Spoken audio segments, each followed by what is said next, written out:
Hello, मी विद्या. आज मी तुम्हाला कोथिंबीरचा पराठा बनवून दाखवणार आहे. त्याच्यासाठी मी इथं अर्धा गड्डी कोथिंबीर घेतलेली आहे. अर्धा गड्डी कोथिंबीर व्यवस्थित बारीक चिरून मी आता ते गव्हाचे चार वाट्या पीठ घेतले.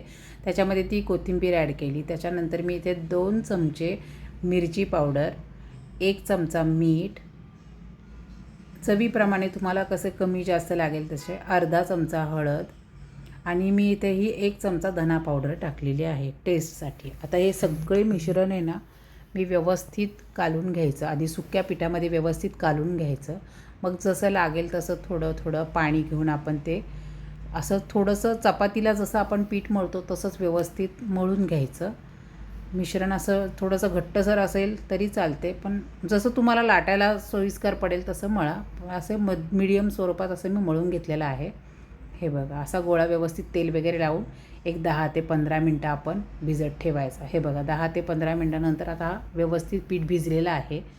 आता आपण त्याचे मीडियम साईजमध्ये पराठे करूया. जास्त जाडही नाही करायचे, जास्त पातळही नाही, मीडियममध्येच करायचे. व्यवस्थित लाटून घ्यायचे. आपण चपाती करतो त्याप्रमाणेच सगळं असतं. पण कोथिंबीर शक्यतो बारीक चिरायची, नाहीतर मग ते आपण लाटताना थोडे त्या कोथिंबीरच्या काड्या वगैरे अडकून मग ते पराठा कुठेतरी चिरणार, फाटणार असं होणार.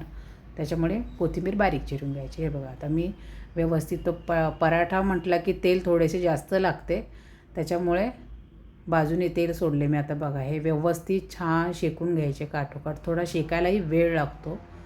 दोन्ही साईडनी व्यवस्थित शेकून घ्यायचा.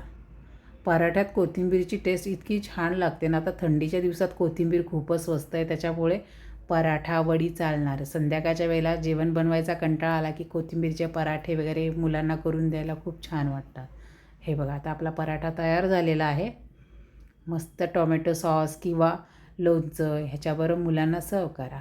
बघा कसा झाला माझा पराठा. छान वाटला असेल माझी रेसिपी तर माझ्या चॅनलला सबस्क्राईब करा, लाईक करा, शेअर करा.